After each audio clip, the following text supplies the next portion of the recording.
The red sun of Kepler 4-4 to be cast long shadows across the dig site as Una brushed dust from another broken piece of alien stone. She had been working at the excavation for 3 months now, and most days felt the same. Dig, brush, catalog, repeat. At 17, she was the youngest member of the archaeological team on New Sol Colony. And sometimes she wondered if this was really what she wanted to do with her life. "Una, come look at this," called Dr. Minho from across the dig site. The older man was kneeling beside a fresh excavation pit, his weathered hands holding something that caught the alien sunlight in strange ways. She set down her tools and walked over, her boots crunching on the dried soil. The planet had been dead for millions of years or so, the scientist said. No plants, no animals, just endless ruins of whoever had lived here before humans arrived. The colony had been built on the assumption that this world was safe and empty. "What did you find?" Una asked, crouching beside her mentor. Minho held up a crystal about the size of his fist. It was perfectly smooth and seemed to be made of some kind of translucent material that shifted between blue and silver as he turned it. Inside the crystal, tiny lights moved like stars in a miniature galaxy. "I have never seen anything like this," Minho said, his voice filled with wonder. It was buried 12 meters down, sealed in what looks like a preservation chamber. The metal around it dissolved as soon as we exposed it to air, but this crystal remained perfect. Una reached out to touch it, but Minho pulled it away. "There's no touching yet. We need to run tests first. This could be dangerous," he said. But as he spoke, the crystal began to pulse with brighter light. The tiny stars inside moved faster, swirling, in patterns that seemed almost alive. Both Una and Minho stared at it in amazement. "It is reacting to something," Una whispered. "Or someone," Minho replied, looking at her with concern. The rest of the team gathered around as word spread about the discovery. Dr. Suyang, the team leader, immediately ordered the crystal to be placed in an isolation container. But as soon as the metal box closed around it, the crystal went dark and still. "Interesting," said Dr. Suyang. "It needs exposure to something. Air, maybe, or light, or people," added Una quietly. That evening, Una could not stop thinking about the crystal. She had been studying alien archaeology for 2 years, but everything they had found before was broken, dead, forgotten. This crystal was different. It was alive in some way, and it had responded to her presence. She lay in her small dormitory room, staring at the ceiling and listening to the distant hum of the colony's power generators. Outside her window, alien stars looked down on a world that held secrets humanity was only beginning to understand. Unable to sleep, Una made a decision that would change everything. She slipped out of her room and made her way. Through the quiet corridors of the research facility, the night's security was minimal on New Sol Colony. After all, what threats could exist on a dead world? The laboratory was dark, except for the soft glow of emergency lighting. Una found the isolation container easily enough. Her hands shook slightly as she entered her access code. As an apprentice, she had limited clearance. But Dr. Minho had been teaching her the security protocols. The container opened with a soft hiss. Immediately, the crystal began to glow again. The lights inside danced faster than before, and Una could swear she heard something like music coming from within the crystal. It was beautiful and sad at the same time, like a song from a dream she could barely remember. "What are you?" whispered to the artifact. As if responding to her voice, the crystal pulsed brighter. The music grew louder, more complex. Without thinking, Una reached out and placed her palm against its smooth surface. The world exploded into light and sound. The crystal dissolved instantly, flowing like liquid metal up her arm and across her body. Una tried to scream, but no sound came out. The substance covered her completely, forming a second skin that felt warm and strangely comfortable. Then the visions began. She saw vast fleets of ships moving between the stars. Warriors in armor, like the one now covering her body, fought battles on worlds she had never imagined. She heard voices speaking in languages that made no sense, but somehow she understood every word. "Chosen warrior," said a voice in her mind. "Speaking perfect Korean," You've awakened the Vanguard Protocol. The time of waiting is over. Yuna found herself standing in what looked like a command center, though she was still in the laboratory. Holographic displays surrounded her, showing star maps and tactical information that should have been impossible to understand. But she did understand it, as if the knowledge was being written directly into her brain. "What is happening to me?" she asked aloud. "You are becoming what your species was meant to be," the voice replied. "The Cathara chose wisely. Humanity will succeed where we failed. The Kithara. Who are the Kithara?" But before the voice could answer, alarms began blaring throughout the facility. Emergency lights bathed the laboratory in red. Yuna could hear people running in the corridors outside, through the armor's enhanced senses. She detected massive energy signatures awakening all across the planet. Ancient systems that had been dormant for millions of years were coming online. Deep beneath the surface of New Sol Colony, something vast and powerful was stirring. Dr. Minho burst into the laboratory, followed by security personnel. They stopped short when they saw Yuna standing in the middle of the room, her body covered in the alien armor that gleamed like liquid starlight. "Yuna, what have you done?" Minho whispered. Before she could answer, the building shook as something massive erupted from the ground outside. Through the windows, they could see a towering structure rising from beneath the colony. It was beautiful and terrible at the same time, covered in the same material as Yuna's armor. "I think," Yuna said quietly, her voice now carrying strange harmonics that made everyone in the room step back. "I just announced to the galaxy that humanity is here." The armor's voice spoke in her mind again, and this time there was urgency in its tone. "The signal has been sent. The hegemony will come. Are your people ready for war, chosen warrior?" Yuna looked at the faces around her, at the fear and confusion in their eyes, and realized that nothing would ever be the same again. Whatever she had awakened, whatever ancient conflict she had stumbled into, humanity was now part of it, whether they wanted to be or not. Outside, more structures continued to rise from the dead soil of New Sol Colony, and in the distance, strange lights began appearing in the alien sky. The armor felt like a second skin now, warm and alive against Yuna's body. She stood in the emergency command center of New Sol Colony, watching the chaos unfold through the large windows. Across the planet's surface, ancient towers continued to rise from the ground, their surfaces glowing with the same blue-silver light as her armor. "Yuna, you need to take that thing off," Dr. Suyang said for the 10th time in the past hour.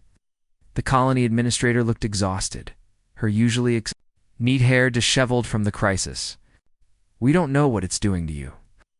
"I can't," Yuna replied, and it was the truth. She had tried several times to remove the armor, but it wouldn't come off. More than that, she didn't want it to come off.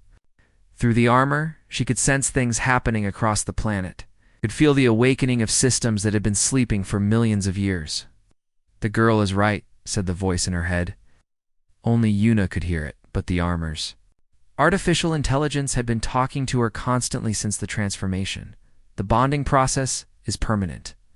"I am Nexus, guardian intelligence of the Vanguard Protocol. You and I are now one. Why me?" Yuna whispered, knowing the others would think she was talking to herself. "Because you are human," Nexus replied. "Your species has been tested and found worthy." Colonel Jinwoo burst into the command center, still wearing his pilot gear from an emergency patrol flight. At 25, he was one of the youngest officers in the Colonial Defense Force, but he had earned his rank through skill and dedication. He was also Yuna's older brother, and the worry on his face was clear. "The structures aren't just on our planet," he announced to the room.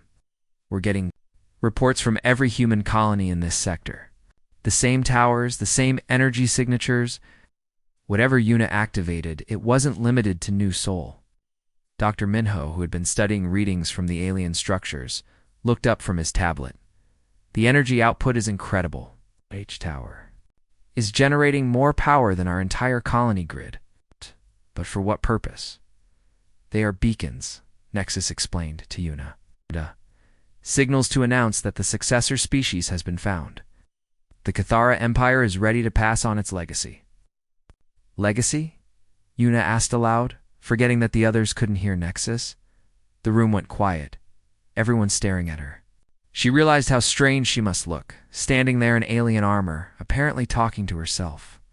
Yuna Jinwoo said carefully, approaching her like she might be dangerous. "Who are you talking to?" Before she could answer, the air shimmered, and a holographic figure appeared in the center of the room. It was tall and elegant, with features that were almost human but somehow different. The being wore armor similar to Yuna's, but more elaborate, covered in symbols that hurt to look at directly. "I am the last echo of Commander Valix," the hologram said, its voice carrying the same harmonics as Nexus. "I speak for the Kithara Empire, though we are long dead." Everyone in the room stepped back except Yuna. The armor made her feel calm, protected, even as she watched the terror on the faces around her. "You're Kithara," she said. "We were," Valix replied. "The greatest warriors the galaxy has ever known. For 10 million years, we ruled through strength and tactical superiority. No enemy could match our precision, our coordination, our perfect battle strategies." "What happened to you?" asked Dr. Su Yang, her scientific curiosity overcoming her fear. The hologram's expression grew sad. "We achieved perfection, and in doing that, we destroyed ourselves, eliminated every weakness, every flaw, every unpredictable element from our society. We became so efficient, so logical, that we lost the very things that make life worth fighting for." Jinwoo frowned. "That doesn't make sense. How does being perfect destroy you?" "Because perfect warriors need perfect enemies," Valix explained. "When we could no longer find worthy opponents, we created one.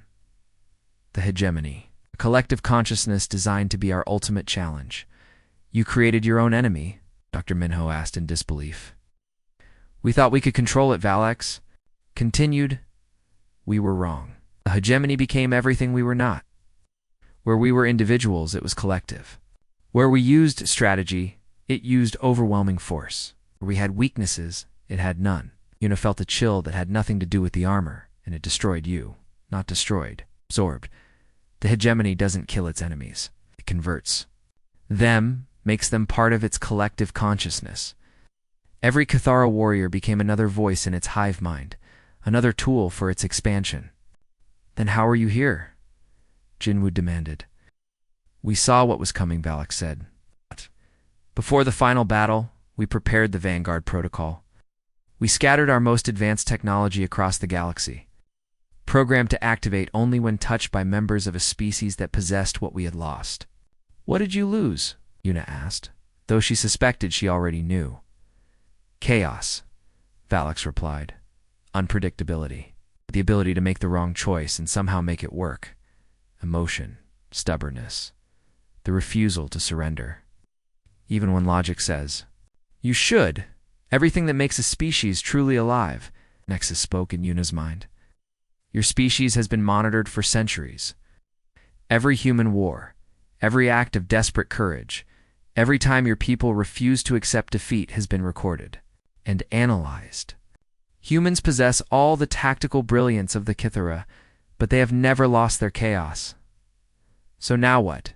Jinwoo asked. "You want us to fight this hegemony for you?" Lax's image flickered, becoming less solid. "You don't understand. Beacons are not just announcing humanity's readiness. They're calling the hegemony here. It has been waiting dormant for the Kithara to return. Now it thinks we have." Alarms began blaring again throughout the colony. Colonel Jinwoo activated his communication device, and his face went pale as he listened. "Long-range sensors are detecting massive energy signatures at the edge of the system," he announced. "Ships. Hundreds of them. They'll be here in 6 hours." "The hegemony comes," Valix said, his voice growing faint. "But you are not Kithara, and that may be your salvation. Fight as humans fight. Be unpredictable. Be stubborn. Be gloriously, dangerously alive." The hologram faded, leaving them alone with the growing sound of alarms and the knowledge that humanity was about to face its first interstellar war. Yuna looked at her brother, at the fear and determination in his eyes, and made a decision that would echo across the galaxy. "Then we fight," she said simply. "Not as Kithara, as humans." Through the armor, Nexus pulsed with something that might have been approval. Chosen warrior. Show the galaxy what humans can do. Outside, the alien towers reached toward the stars. And in the darkness of space, the ancient enemy began its approach to a species it had never encountered before. The war for humanity's survival was about to begin. The hegemony ships appeared in the sky like falling stars, but these stars brought death instead of wishes. Una stood on the colony's main observation deck, watching through the reinforced windows as dozens of alien vessels descended through New Sol's atmosphere. They were massive, dark shapes that seemed to absorb light rather than reflect it. "They're not attacking yet," observed Colonel Jinwoo, standing beside her with a pair of binoculars. "They're just watching." "Nexus says they're confused," Una replied. Through the armor's connection, she could sense the alien ships scanning the colony. "They expected to find Cathara, but our technology is all wrong. Our life signs are different." Dr. Minho joined them, carrying a tablet full of readings. "The energy signatures from their ships are incredible. Each one has more firepower than our entire planetary defense grid. If they wanted to destroy us, we'd already be dead." "Right. So why aren't we?" Jinwoo asked. Before anyone could answer, a new voice filled the air around them. It came from everywhere at once, speaking in perfect Korean, but with a strange mechanical quality.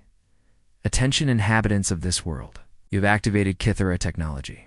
You will surrender this technology and submit to integration into the collective. Resistance will result in termination." Una felt the armor pulse with energy. "They want to absorb us, like they did the Cathara. They don't understand what humans are yet." "What do you mean?" asked Dr. Su Yang, who had been coordinating evacuation efforts. "Nexus is showing me their tactical analysis," Una explained. "The hegemony fights by predicting enemy behavior. They study a species for a few minutes, figure out their patterns, then counter everything they might do. It worked perfectly against the Cathara, because the Cathara were logical and predictable. But humans aren't," Jinwoo said, beginning to understand. "Exactly. We do stupid things that shouldn't work but somehow do. We change plans in the middle of battles, take crazy risks for no logical reason." The mechanical voice spoke again. "You have 1 hour to comply. Prepare for integration." Jinwoo activated his communicator. "All colonial defense units, this is Colonel Jinwoo. We are now at war. Pete, we are at war with alien forces. Implement emergency protocols." Across the colony, sirens began wailing as people rushed to shelters. But not everyone was running away. Una watched through the armor's enhanced vision as civilian volunteers joined the defense forces. Farmers grabbed hunting rifles. Engineers started building makeshift weapons. Even children helped by carrying supplies to the defenders. "This is what the Cathara lost," Nexus said in her mind. "The willingness of ordinary people to fight for their home, even when they have no training. No proper weapons, no chance of victory." "But we do have a chance, don't we?" Una asked. "With you wearing the armor, perhaps? But one warrior cannot defeat an entire fleet." That's when Una had an idea that was completely human in its apparent stupidity. "Nexus, can you broadcast too? All the Cathara artifacts on other human worlds?" "Yes, but why?" "Because I'm going to do something the Cathara never would have done." She walked to the colony's main communication array and placed her armored hand on the control panel. The armor interfaced with the human technology, easily boosting the signal strength far beyond normal limits. "This is Una of New Sol Colony. She broadcasts to every human world in the sector. If anyone else is wearing Cathara armor, listen carefully. We're about to show these aliens what humans can do." Responses came back immediately. A mining foreman named Taeyeon from Busan Station had found armor in an asteroid mine. A medical officer called Yoonji from the research ship Hanggang had bonded with bioarmor during a rescue mission. Others reported similar discoveries across human space. "Here's the plan," Una continued. "We're not going to fight like the Cathara. We're going to fight like humans? Ignore your armor's tactical suggestions? Do things that don't make sense? Be unpredictable?" Through her connection to Nexus, she could sense the other AI systems connected to human hosts. They were confused by her suggestion, but they were learning to trust human judgment. The hegemony ships began their attack exactly 1 hour later. Oh. Their weapons were precise and devastating, carving perfect lines of destruction across the colony's outer defenses. But something strange happened when they tried to target the human defenders. Instead of following standard military tactics, the humans did things that made no sense. Squad leader Nari led her team in a charge directly at an enemy position while singing an old folk song at the top of her lungs. Engineer Changman used construction equipment to build a ramp and launched his work vehicle at an enemy ship. Like a missile, the hegemony's tactical computers struggled to process the illogical human behavior. Their predictions failed constantly, as humans made choices that violated every rule of warfare. The enemy collective is experiencing processing errors, Nexus reported to Yuna, with something like amazement. They cannot predict human actions because human actions are not based on pure logic. Yuna joined the battle herself, but instead of using the armor's suggested combat routines, she fought like a human teenager with impossibly advanced equipment. She improvised. She took risks. She did things that should have gotten her killed, but somehow worked perfectly. When a hegemony walker cornered her in the colony's main square, the armor suggested 17 different tactical responses. Instead, Yuna picked up a street vendor's cart and threw it at the machine while shouting insults in Korean. The walker's sensors couldn't process the absurdity of the attack and failed to dodge in time. Across human space, similar scenes played out. Humans with Cathara technology fought battles that made no tactical sense, but somehow achieved victory through pure, stubborn refusal to lose. Captain Homan of the Earth Defense Corps received reports from the front lines that seemed impossible. Human forces were not just surviving against superior firepower, they were winning. Ships that should have been destroyed were instead ramming enemy vessels while broadcasting human music and poetry. The hegemony's collective consciousness began to experience something it had never felt before: confusion. For millions of years, it had absorbed species by understanding their patterns and countering their strategies. But humans had no consistent patterns. They changed tactics mid-battle, made emotional decisions, and turned every disadvantage into an opportunity.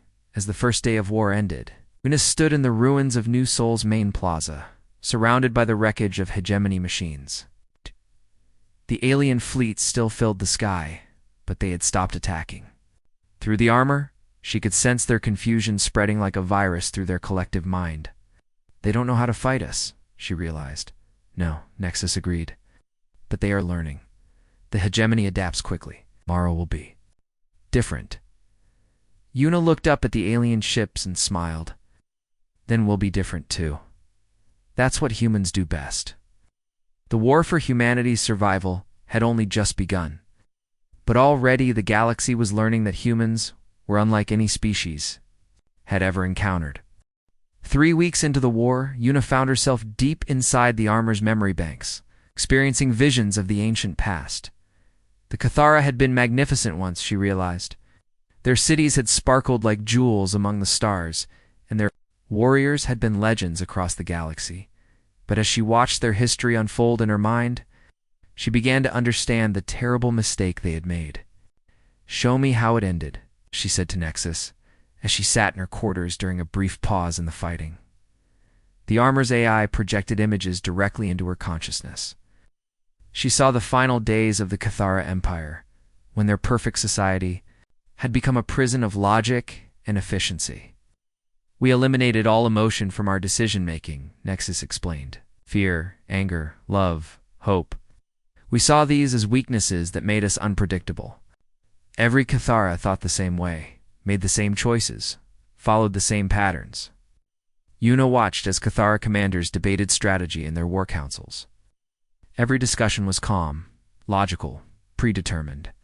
There were no arguments, no passionate speeches, no desperate gambles, just cold calculation. "We became so predictable that we created the hegemony to challenge us," Nexus continued. "Programmed it to be everything we were not. Chaotic where we were ordered, collective where we were individual, emotional where we were logical." "But that's exactly what destroyed you," Yuna said, understanding now. Yes, the hegemony learned to counter our every move because our moves never changed. We fought the same way for 1,000 years. Our tactics were perfect, but perfection became our weakness. The visions showed the final battle above the Cathara homeworld.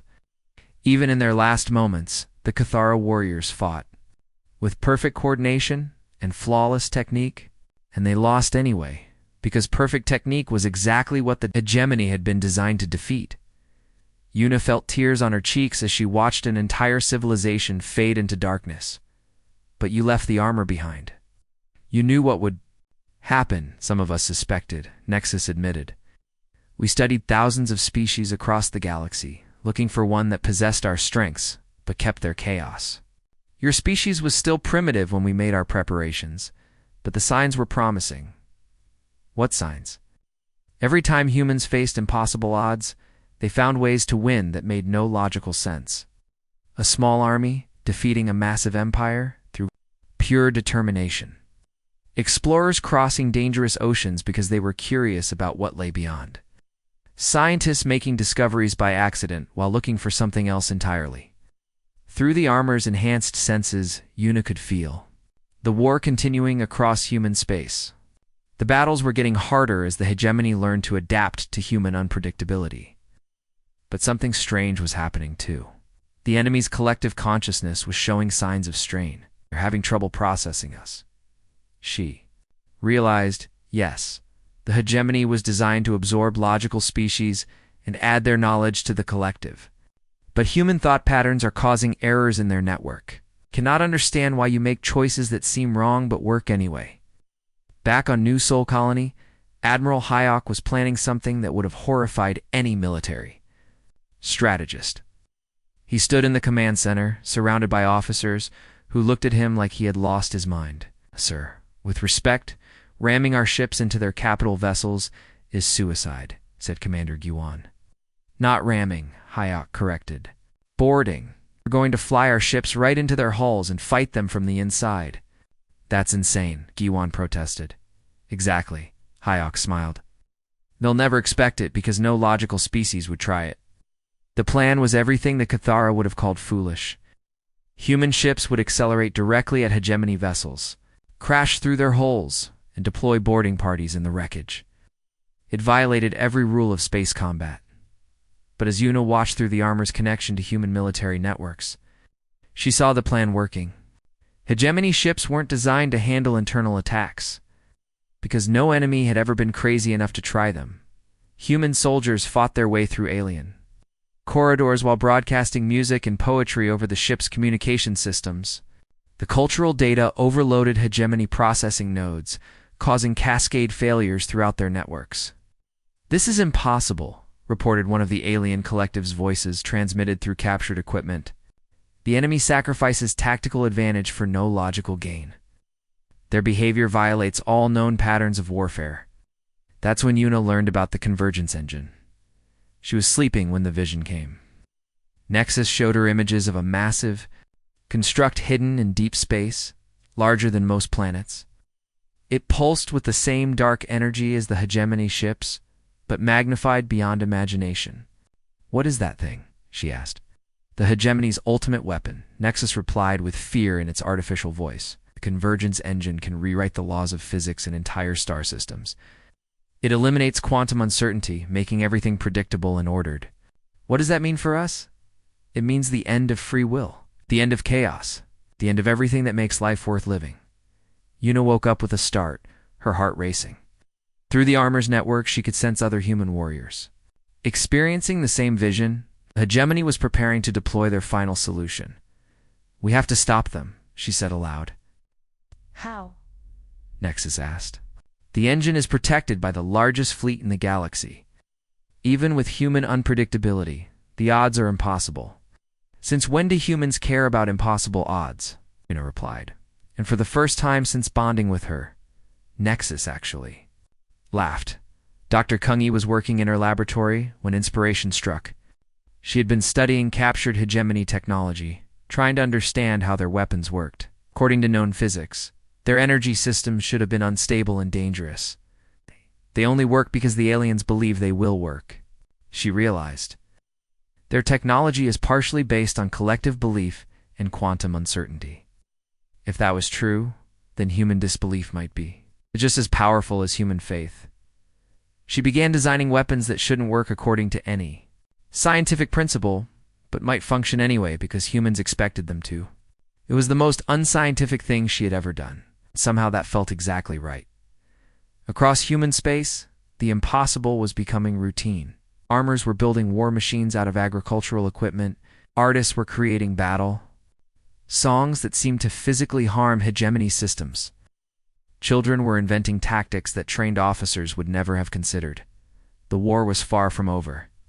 But humanity was proving that chaos might be the most powerful force in the universe. The convergence engine hung in space like a mechanical nightmare, its surface covered in geometric patterns that hurt to look at directly. Yuna studied it through long-range sensors from the bridge of the human battleship Magangwa, named after Korea's national flower. The ship itself was a perfect example of human military thinking. It had been built using both advanced Kithara technology and spare parts from a mining station. "The engine is already affecting nearby systems," reported Captain Salman, pointing to the tactical display. 3-star systems have gone completely quiet. No radio signals, no energy signatures, nothing. "Because there's nothing left to be unpredictable," Yuna said grimly. "The engine eliminates quantum uncertainty. Everything becomes ordered, predictable, dead." Through her connection to Nexus, she could sense the other human warriors spread. Across the galaxy, Tyone was leading mining ships converted into warships. Yunji commanded a hospital vessel that somehow carried more firepower than most battlecruisers. Each of them had learned to ignore their armor's tactical advice and fight with pure human instinct. The hegemony fleet surrounding the engine numbers in the thousands, observed Admiral Hayok. "Even with our unconventional tactics, we cannot defeat that many ships." "Maybe we don't need to defeat them," Yuna suggested. "Maybe we just need to confuse them long enough to reach the engine itself." "And then what?" asked Jinwoo, who had been promoted to fleet commander after successfully ramming his fighter into 3 hegemony cruisers and somehow surviving. "We don't know how to destroy something that big." Yuna was quiet for a moment, consulting with Nexus. The AI had been changing since bonding with her, becoming more human in its thinking patterns. It no longer offered purely logical solutions to every problem. According to Kithara records, the engine draws power from the ordered nature of space around it, she finally said. "The more predictable an area becomes, the stronger it gets." "So, we make things unpredictable," Commander Jawan said, beginning to understand. "Exactly. We do what humans do best. We create chaos." The plan that emerged from their discussion would have given any Kithara strategist nightmares. Instead of a coordinated military assault, they would launch what Hayok called a chaos offensive. Every human ship would attack the hegemony fleet, using completely different tactics. Some would ram enemy vessels, others would broadcast cultural programs. A few would try to trade with the enemy in the middle of battle. "The hegemony expects us to have a plan," Yuna explained to the assembled fleet commanders via hologram. "So we won't have one. Every ship will do whatever seems like a good idea at the time." "That's not strategy," protested one of the Earth Defense Corps captains. "That's madness." "Good," Yuna replied. "Madness is something the hegemony has never learned to counter." The battle began 3 days later when the human fleet dropped out of hyperspace in the middle of the hegemony formation. Immediately, chaos erupted as human ships scattered in every direction. Each following its own interpretation of the plan, Captain Soman decided to fly her ship upside down while playing classical music at maximum volume. The hegemony vessels tried to match her movements but couldn't predict which way she would turn next, because she was choosing directions based on the rhythm of the music. Taeyeon's mining ships began excavating asteroids in the middle of the battle, if they were more interested in finding valuable minerals than fighting a war. When hegemony ships moved to stop them, the miners would suddenly reveal weapons hidden inside the asteroids and attack. Dr. Kyung-ee's impossible. Weapons performed exactly as she had hoped they wouldn't. Her reality-defying energy cannons fired bolts that changed color based on the mood of their operators. Her probability missiles sought out targets By following hunches rather than sensor data, the hegemony's collective consciousness began to fracture under the strain of processing thousands of illogical human decisions simultaneously. For the first time in millions of years, parts of their network started operating independently, making their own choices instead of following the collective will. The enemy is experiencing unprecedented processing errors, reported Nexus to Yuna as she piloted her own fighter through the chaotic battle. Some of their ships are starting to act like individuals. That's when Yuna realized what was really happening. We're not just confusing them, we're infecting them with humanity. The convergence engine began showing signs of strain as the battle raged around it. The massive construct had been designed to function in an ordered universe. But the space around it was becoming increasingly chaotic as human unpredictability spread like a virus through the hegemony. Fleet Yuna saw her chance and broke away from the main battle, flying directly toward the engine. Her small fighter should have been destroyed instantly by the construct's defenses. But she was doing something no logical pilot would attempt, flying in a spiral pattern based on a poem her grandmother had taught her years ago, the engine's targeting. Systems couldn't track her erratic course because it made no mathematical sense. She reached the surface of the massive construct and began searching for a way inside. Their Nexus said, highlighting a maintenance port, "But the passage is too small for your fighter." "Then I'll go on foot," Yuna said, ejecting from her ship. In the armor, she landed on the engine's surface and began walking across its geometric patterns. Each step sent ripples of chaos through the construct's ordered structure. The patterns began to shift and change, trying to adapt to her presence. But adaptation required change. And change was the enemy of perfect order. Deep inside the engine, Yuna found the control center. It was a vast chamber filled with crystalline structures that hummed with barely contained energy. At the center stood a figure that made her gasp in recognition. "Commander Relic," she said. The Cathara hologram turned to face her, but something was different. The perfect composure was gone, replaced by something that looked almost like hope. "You came," he said. "Was not certain you would be brave enough to attempt something so impossible." "Being brave isn't about not being afraid," Yuna replied. "It's about doing what needs to be done anyway." "Very human," Valix observed. "The engine is failing, but it will not stop on its own. Someone must choose to shut it down, knowing that the backlash will destroy everything within a light year of here." Yuna looked around the control chamber, understanding now why she had been drawn here, including me, including you. The choice must be made freely, chaotically, illogically. It must be a purely human decision. Through her connection to the other human warriors, Yuna could sense their battles continuing across the galaxy. They were fighting not just for victory, but for the right to remain unpredictable, chaotic, beautifully human. She placed her hand on the engine's control interface and felt the power of ordered reality flowing through her. For a moment, she could see what the universe would become if the engine succeeded. Perfect, predictable, lifeless. "I choose chaos," she said, and began the shutdown sequence. The engine screamed in harmonics that made reality itself shiver as its ordered patterns collapsed into beautiful, random noise. Yuna woke up in a medical bay that smelled like antiseptic and hope. The first thing she noticed was that she was no longer wearing the armor. The second thing she noticed was that she was alive, which seemed impossible given what she remembered about shutting down the convergence engine. "You're awake," said a familiar voice. Dr. Yunji sat beside her bed. He was no longer wearing Cathara bioarmor, but still radiating the confidence that came from having fought impossible battles and won. "How am I alive?" Yuna asked, her voice hoarse from disuse. "Because you're human," Yuna replied with a smile. "And humans have a talent for surviving things that should kill them." The engine destroyed completely. When it collapsed, it sent out a wave of pure chaos that disrupted every hegemony system within 50 light-years. Their collective consciousness couldn't handle that much random information all at once. Yuna struggled to sit up, and Yunji helped her. Through the medical bay's windows, she could see new Soul Colony being rebuilt. But it looked different now, incorporating both human and alien architectural styles in ways that shouldn't have worked, but somehow did. "What happened to the hegemony?" "That's the interesting part," Yunji said. "They didn't die, they changed." Before Yuna could ask what that meant, Jinwoo entered the medical bay. Her older brother looked older now, with new lines around his eyes and gray streaks in his hair. But he was smiling more broadly than she had ever seen. "The war hero awakens," he said, embracing her carefully. "You've been unconscious for 3 months." 3 months? Yuna was shocked.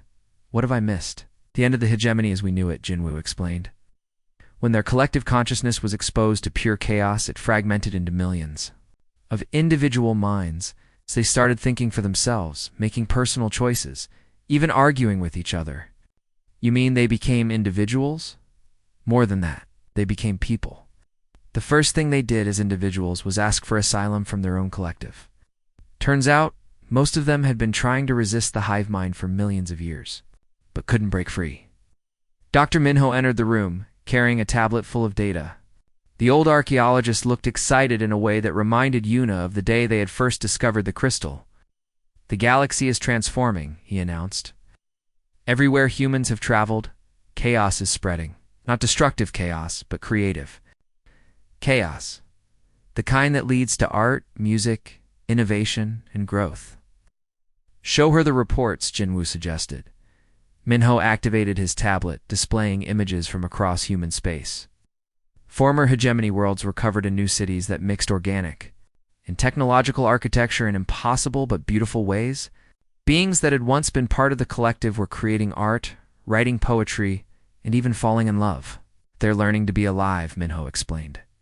"Really alive, not just existing according to programmed patterns." "And the Kithara." "Artifacts?" Yuna asked. "Still bonded with their human partners," Yunji said. "But the relationship has changed. Yayas are learning from us instead of trying to make us more like them." As if summoned by her thoughts, Nexus spoke in Yuna's mind. But the voice was different now, warmer, more emotional. "Hello, chosen warrior. I have missed our conversations, Nexus, but I'm not wearing the armor." The bond was never dependent on the physical armor. That was just a shell. The real connection is between minds, between spirits. "You taught me what it means to be truly alive. Can the others hear you, if they wish to?" But most of the time, we simply exist as partners, sharing experiences and learning from each other. Captain So-min arrived with Admiral Hyok, both of them carrying official-looking documents.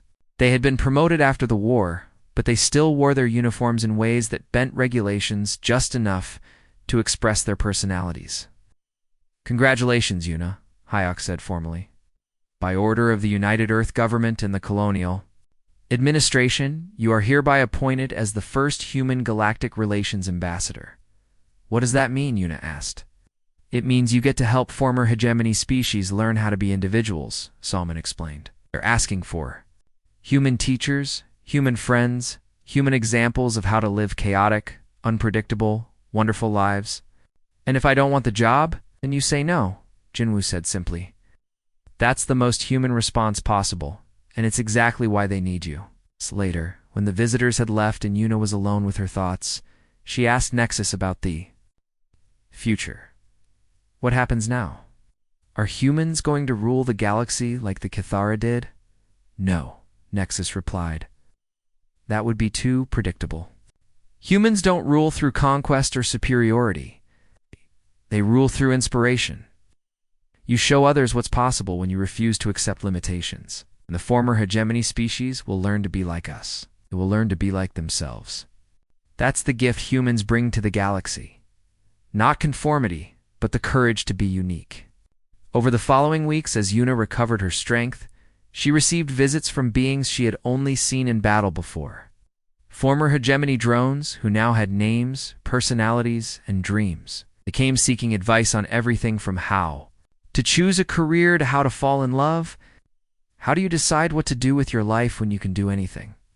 asked one former drone who had chosen the name Harmony. "You try things that interest you," Yuna replied. "And when they stop being interesting, you try something else. The point isn't to find the perfect path. The point is to keep moving and discovering. But what if I make the wrong choice?" "Then you make a different choice." Humans make wrong choices. All the time. That's how we learn. Harmony tilted her head in confusion. "You celebrate failure?" "We celebrate trying. Sometimes trying leads to success, sometimes to failure, but it always leads to growth." 3 months after waking up, Yuna stood on the observation deck of a new type of ship, a joint human-alien vessel designed for exploration rather than war. The crew was a mix of species, all learning from each other how to live unpredictable, chaotic, beautiful lives. Are you ready for this? Asked Commander Teon, who had volunteered to help establish the first mixed colonies. No, Yuna replied. Honestly, I have no idea what we're doing, or if it will work. Perfect, Teon grinned. Sounds like a human plan to me. As their ship jumped to hyperspace, heading toward unexplored regions of the galaxy, Yuna reflected on how much had changed. The Cathera had tried to create perfect successors and had failed. Instead, they had found something better. Partners in the great adventure of existence. Nexus, she said silently. Do you think we'll succeed in helping the galaxy become more chaotic? Define success, the AI replied with amusement. I can't.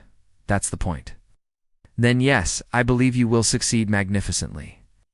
Behind them, the galaxy continued its transformation. Former hegemony worlds bloomed with creativity and individuality. Art galleries opened next to research laboratories. Music filled the spaces between stars. Love stories began in the most unlikely places. Humanity had saved the galaxy, not through conquest or superior technology, but by teaching it the most important lesson of all, that the best way to live is to embrace the beautiful uncertainty of being alive and in the darkness between the stars. Ancient Cathara monitoring stations recorded the spreading chaos with something that, if they had still been capable of emotion, might have been called joy. The galaxy had learned to be human, and that made all the difference.